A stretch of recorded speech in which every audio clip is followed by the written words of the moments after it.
नमस्कार, SPT news में आपका स्वागत है। पेश है 26 अक्टूबर बुधवार दोपहर 3:15 बजे राजस्थान की 15 बड़ी खबरें। सबसे पहले एक नजर डालते हैं आज के हेडलाइंस पर। अध्यक्ष बनते ही खड़गे का ऐलान, कांग्रेस में आधे पद 50 से कम उम्र के लोगों को देंगे।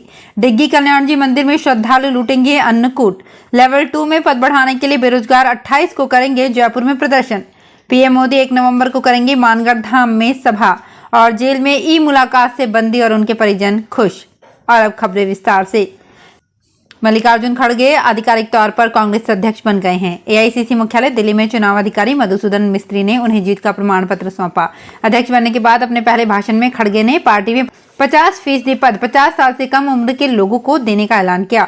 खड़गे ने कहा, उदयपुर अधिवेशन में पार्टी के 50% पद 50 साल से कम उम्र के लोगों को देने के प्रस्ताव पर अमल किया जाएगा।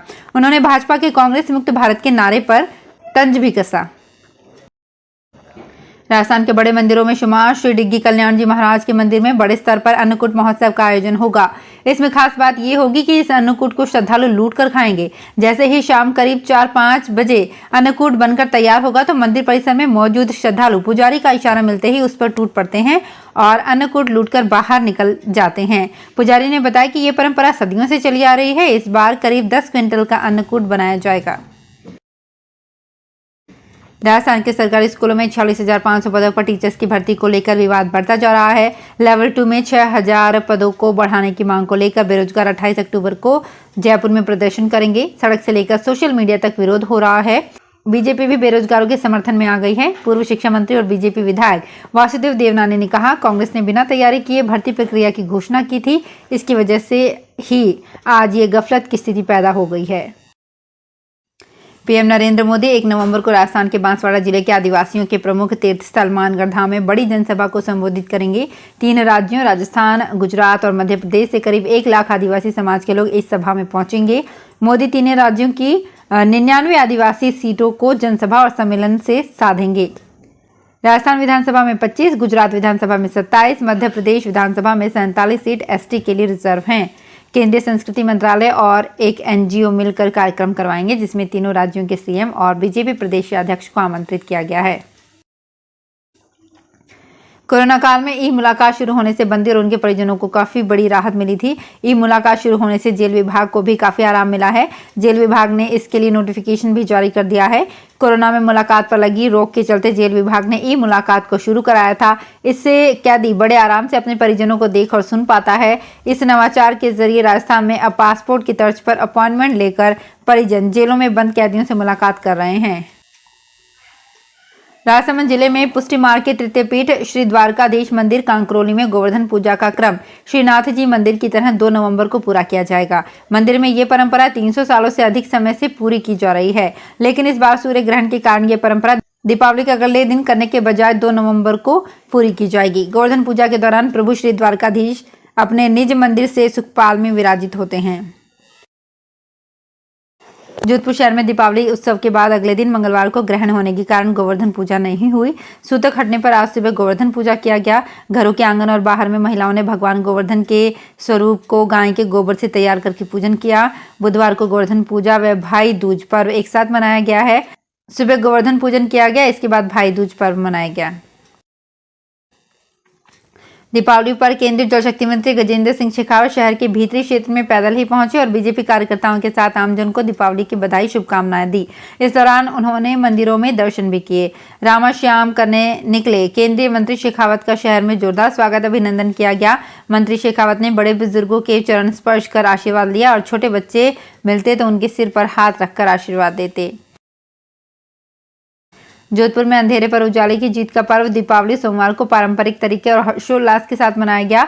अमावस्या के तिमिर को सूर्यनगरी में छाई इंद्रधनुषी छटा ने रंगीन रोशनी से सरोबार किया। घर घर असंख्य दियों से सजी दीपमालाओं के बीच आसमान में आकर्षक आतिशबाजी ने अमावस्या के गहन अंधकार को दूर कर लोगों के दिलों को आनंद उल्लास से भर दिया। दीपावली पर शहर में जमकर आतिशबाजी हुई। शुभ मुहूर्त में मां लक्ष्मी का पूजन किया गया। लोगों ने घरों के अलावा अपने प्रतिष्ठान में भी पूजन कर आतिशबाजी की। रात भर आतिशबाजी से शहर गूंजता रहा। उदयपुर जिले के तत्कालीन सायरा थाना प्रभारी यशवंत सोलंकी को विभागीय जांच में आईजी की ओर से सुनाई गई सजा के खिलाफ अपील करना महंगा पड़ गया है। डीजीपी ने आरोपी थाना प्रभारी की अपील खारिज कर सजा का दायरा और बढ़ा दिया। आईजी ने जहां पहले 2 साल प्रमोशन रोका था, लेकिन अब वेतन भी कम कर 5 साल तक प्रमोशन पर रोक लगा दी है। ये मामला डोडा चोरी तस्करी के मामले में मुख्य आरोपी को घूस लेकर छोड़ने का है। सोलंकी वर्तमान में चित्तौड़गढ़ जिले के निकुंभ थाने में एसएचओ हैं। जोधपुर के जिला कलेक्टर हिमांशु गुप्ता ने दीपावली पर प्रशासन एवं पुलिस अधिकारियों के साथ पैदल भ्रमण करते हुए शहर के विभिन्न बाजारों एवं भीतरी क्षेत्र में की गई अपूर्व रोशनी और मन मोह लेने वाली सजावट का अवलोकन किया।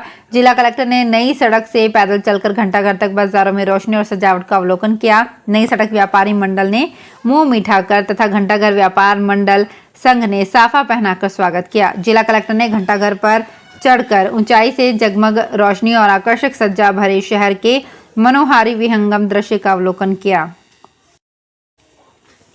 राजस्थान पुलिस बदमाशों का डिजिटल डेटाबेस तैयार करने में जुटी है। सितंबर महीने से गिरफ्त में आने वाले क्रिमिनल्स का डिजिटल डेटाबेस तैयार किया जा रहा है। केंद्र की नफीस योजना के तहत इस प्रोजेक्ट का काम राजस्थान में शुरू हो गया। इसमें क्रिमिनल्स के पंजे और उंगली के प्रिंट को रिकॉर्ड किया जाएगा। जयपुर पुलिस कमिश्नर में नॉर्थ और वेस्ट जिलों में भी डिजिटल डेटाबेस का काम शुरू हो गया है। डीसीपी नॉर्थ और डीसीपी वेस्ट के ऑफिस में अपराधियों के डिजिटल डेटा इकट्ठा करने के लिए मशीन लगी हुई है। जोधपुर में इस बार व्यापारी संघ ने दीपावली को महोत्सव में बदल दिया। ये पहला मौका था जब जोधपुर के तीनों व्यापारी संघों ने शहर को रोशन कर दिया। जोधपुर के त्रिपोलिया मोती चौक व्यापारी संघ, सरदारपुरा व्यापारी संघ व नई सड़क व्यापारी संघ ने मिलकर करीब 20 लाख से अधिक का बजट लाइटिंग व आयोजन पर खर्च किया। पहली बार व्यापारी संघों ने बैंड की धुन से स्वागत, राजस्थानी फोक डांस की प्रस्तुति के साथ सेल्फी पॉइंट की व्यवस्था की, जिससे दीपावली पर देर रात तक लोग रोशनी को एंजॉय करने और सेल्फी लेने में व्यस्त नजर आए। जैसलमेर में दीपावली के साथ ही टूरिस्ट सीजन में उछाल आया है और इन दिनों जैसलमेर के टूरिस्ट पॉइंट पर सैलानियों की काफी भीड़ नजर आने लगी है। जैसलमेर की गड़ीसर लेक इन दिनों सैलानियों की सबसे पसंदीदा जगह बनी हुई है। शाम को तो यहाँ मेला सा लगने लगता है। नाइट टूरिज्म के लिहाज से देखें तो इन दिनों जैसलमेर की Gadisar lake based night tourist point बनी हुई है। चारों तरफ नजर आ रहे सैलानियों के हुजूम को गोल्डन सिटी जैसलमेर रात को वाकई सोने की नगरी जैसा एहसास दिला रही है। जोधपुर के पुलिस कमिश्नर रविदत्त गौड़ ने जवानों के साथ दीपावली मनाई। इसके तहत दीपावली की देर रात शहर के विभिन्न थाना क्षेत्रों में ड्यूटी दे रहे जवानों को दीपावली की बधाई दी। इसके साथ ही जवानों को मिठाई भी भेंट की गई। कमिश्नर रविदत्त गौड़ ने शहर के घंटाघर, त्रिपोलिया बाजार, नई सड़क, सोस्ती गेट, भीतरी शहर के विभिन्न नाकों पर तैनात जवानों से मिलकर उन्हें शुभकामनाएं दी। तो फिलहाल इस बुलेटिन में इतना ही, फिर हाजिर होंगे कुछ और बड़ी खबरों के साथ। अगर आप भी अपने आसपास की छोटी बड़ी और महत्वपूर्ण खबरों से अपडेट रहना चाहते हैं तो सब्सक्राइब कीजिए हमारे चैनल एसपीटी न्यूज को और प्रेस कीजिए बेल आइकन पर।